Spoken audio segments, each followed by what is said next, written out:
Hi, I'm Laurel. I'm an account director here at Tubular Labs, and today I'm here to talk about the single greatest comeback in sports history. And it wasn't a single game with a solo start, it was the one that we all participated in. After a year of cancelled season tickets and postponed games, 2021 brought us a summer of sports worth tuning in for. Here at Tubular, our video coverage means that we can see what no one else can see. And so we wanted to share our top 3 key learnings from this summer's biggest sporting events, including the US Open, Tokyo Olympics, and the Euro 2020. Over the past decade, sports viewing preferences have evolved at astonishing rates, resulting in viewing habits diversifying and changing throughout the sports category. Traditionally, consumption of sports content would predominantly be live on match days and exclusively owned by rights holders. Over time, and with the explosion of social video in the last decade, we've seen viewing behaviour and demand shift for more diverse sports content. As a result, market share is divided between the rights holders, digital-first publishers, brands, media companies, influencers, and the players themselves. And whether it's behind the scenes, preparation and training, we see sports content has an always-on approach to drive fan loyalty. So here are a few learnings from Tubular, and hopefully you can extend them to your own strategy to excel with sports content on social. The first takeaway: don't ignore 50% of the global population. Female fans aren't unicorns by any means, but they have long been ignored.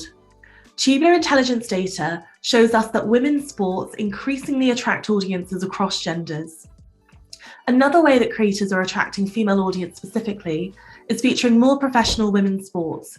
And this summer, viewership of women's sports coverage on YouTube grew 3 times faster than the average sports content in the last 6 months. The Women's US Open tennis tournament also had a larger social presence compared to last year.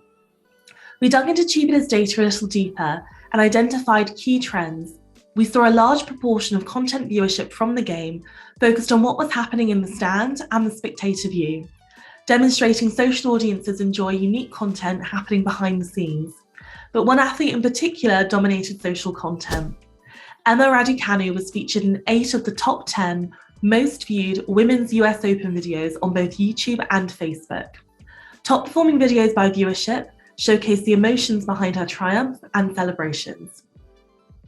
The second learning is to diversify content beyond just game clips and highlights.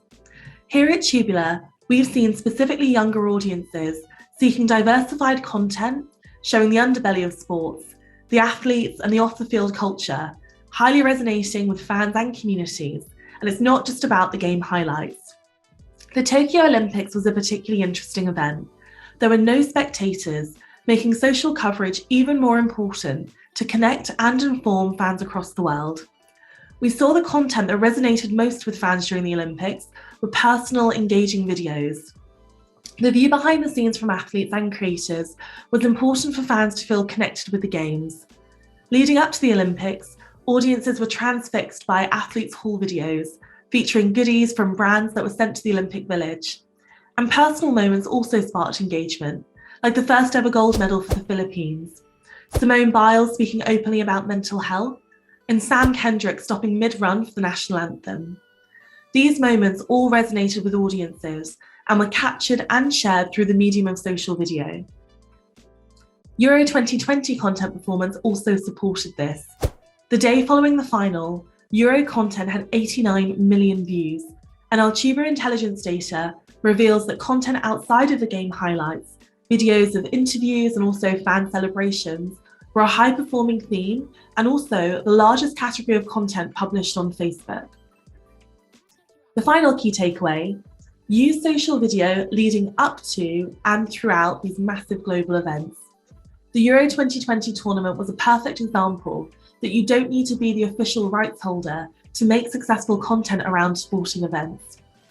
One brand and 2 UK media newspapers produced 3 of the most viral videos of the Euro 2020 tournament. Sony, The Sun, and The Telegraph featured the most watched content, none of which were traditional clips or highlights.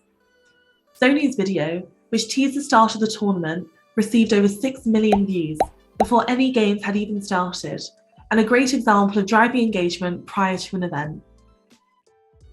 Now sports have returned, there is a host of opportunities for brands, channels, and creators to create engagement with global audiences. At a time when people can too quickly opt to watch only the highlights, social video is a place to create engagements beyond the obvious. In wrapping up, the US Open, 2021 Olympics, and the Euro 2020 taught us a lot about audiences and what they want from sports. First, diversify content to connect with female audiences. We've seen women's sports and female athletes don't need to and shouldn't take second stage. Channels like ESPN feature young women's athletic achievements, the background on athletes and their personal lives, and entertaining non-sports content, all of which resonated highly with audiences. Second, find and develop the content that humanizes the game. Show the background and stories that make the athletes, team, and sports what they are. Give us all a sense of an emotional connection, which is what ultimately drives fandom. And finally, ensure that social video is a primary component to your content and marketing strategy. We've seen the most successful brands with bespoke content creation around the Olympics, including using athletes as brand ambassadors, or Olympic-themed ads to become part of the conversation. And we watched it all play out across social video. Thank you so much for taking a few minutes out of your day to join me and discuss some of these key highlights. We hope that you've learned something that will help inspire or validate your sports planning efforts for the coming seasons. For more information, please read through our full Summer of Sports presentation at the link below.